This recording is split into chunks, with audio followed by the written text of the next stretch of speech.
2025 ఉగాది నుండి ఏపీ ప్రభుత్వం పీ4 విధానాన్నయితే అమలు చేస్తామనైతే చెప్తుంది. అసలు ఈ పీ4 విధానం వల్ల ఉపయోగం ఏంటి? అలాగే ఈ పీ4 విధానం అమలు చేసే విషయంలో ఎదురయ్యే సమస్యలేంటి? ఈ వివరాలన్నీ కూడా ఈ వీడియోలో అయితే అందిస్తాను. వీడియో అయితే ఎక్కడ స్కిప్ చేయకుండా చివరి వరకు అయితే చూడండి. ముందుగా పీ4 అంటే ఏంటో చూసినట్లయితే పీ4 అంటే 4 పీలు అనమాట.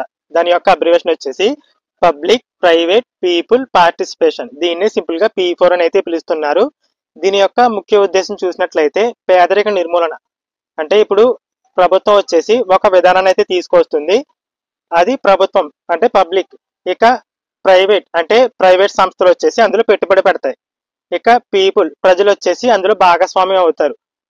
అలాగే పార్టిసిపేషన్ అంటే భాగస్వామ్యం చెప్తున్నారు కదా దాన్ని. ఈ విధంగా పీ4 అనమాట. నా ముగ్గురు కలిసి వర్క్ చేయడం. ఈ విధంగా చేయడం వల్ల అంటే ప్రజలు ఇందులో పాల్గొనడం వల్ల వారికి ఉపాధి అవకాశాలు పెరుగుతాయి. అలాగే ఆదాయం కూడా పెరుగుతుంది. ఇంకా అర్థమయ్యేలా వేరే రకంగా చెప్పాలి అంటే ఇప్పుడు ఏపీలో 10% మంది బాగా డబ్బున్న వాళ్ళు అయితే ఉన్నారు. అలా 10% డబ్బున్న వాళ్ళు వచ్చేసి ఇప్పుడు ఏపీలో అతి పేదలు బాగా నిరుపేదలు ఎవరైతే ఉన్నారో వాళ్ళు 20% మంది అయితే ఉన్నారు. ఆ 20% మందికి కూడా సహాయం చేయడం అనమాట. అంటే బాగా డబ్బున్న 10% మంది బాగా నిరుపేదలు ఎవరైతే ఉన్నారో ఆ 20% మందికి సహాయం చేయడం అనమాట. ఈ పీ4 కాన్సెప్ట్ వల్ల ఉపయోగాలు చూసినట్లయితే మెయిన్ గా పేదరిక నిర్మూలన. ఇక మిగిలిన వివరాలు చూసినట్లయితే పబ్లిక్ ఎవరైతే ఉంటారో వాళ్ళు కూడా ఇన్వాల్వ్ అయి ఉంటారు కాబట్టి ప్రతి విషయంలో కూడా అంటే ప్రభుత్వం చేపట్టే వర్క్ ఏదైతే ఉందో అంటే ఒక విధానం తీసుకొస్తుందని చెప్పాను కదా, ఆ వర్క్ లో ప్రజల అభిప్రాయాలు కూడా తీసుకుంటారు. ఇక మూడవ ఉపయోగం వచ్చేసి ఇప్పుడు కొన్ని ప్రైవేట్ సంస్థలు ఉంటాయి. ఆ ప్రైవేట్ సంస్థలు వచ్చేసి ప్రజలకు సేవ చేయాలనుకుంటాయి. కానీ ఆ ప్రజలకు సేవ చేయడానికి అంత మొత్తంలో సేవ చేయలేవు ప్రైవేట్ సంస్థలు అయినా సరే. దానికి ప్రభుత్వం కూడా కొంత సహాయం అయితే అందిస్తుంది కాబట్టి ప్రైవేట్ సంస్థలు కూడా ముందుకు వచ్చి సహాయం చేయాలనుకుంటాయి పేదలు ఎవరైతే ఉన్నారో వారికి. ఇక చివరికి వచ్చేసి ప్రభుత్వానికి భారం అయితే తగ్గుతుంది.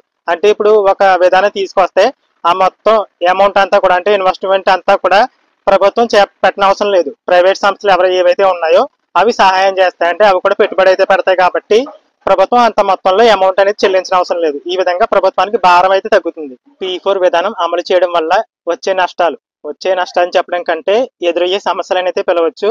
అవేంటో చూసినట్లయితే ఇప్పుడు ప్రభుత్వం ఒక విధానం తీసుకొచ్చిన తర్వాత అందులో ప్రభుత్వం దానికి సంబంధించి కొంత నిధులైతే కేటాయించాలి. అలా కేటాయించకపోతే ఈ విధానం అనేది సక్సెస్ అవ్వదు.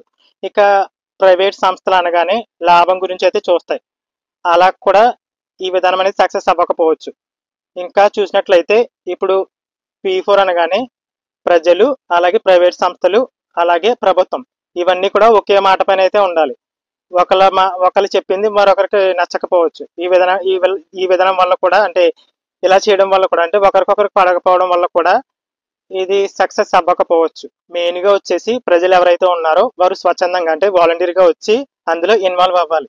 అంటే 10% బాగా డబ్బున్న వాళ్ళు వచ్చేసి మాకు బాగా డబ్బు ఉంది అని వచ్చేసి నిరుపేదలు ఎవరైతే ఉన్నారో వారికి సహాయం అయితే చేయరు కదా. ఇందులో ప్రభుత్వం చొరవ చూపి ఆ 10% మందిని ముందుకు వచ్చే విధంగా అంటే పేదలకు సహాయం చేసే విధంగా ప్రభుత్వం ప్రోత్సాహం అయితే అందించాలి.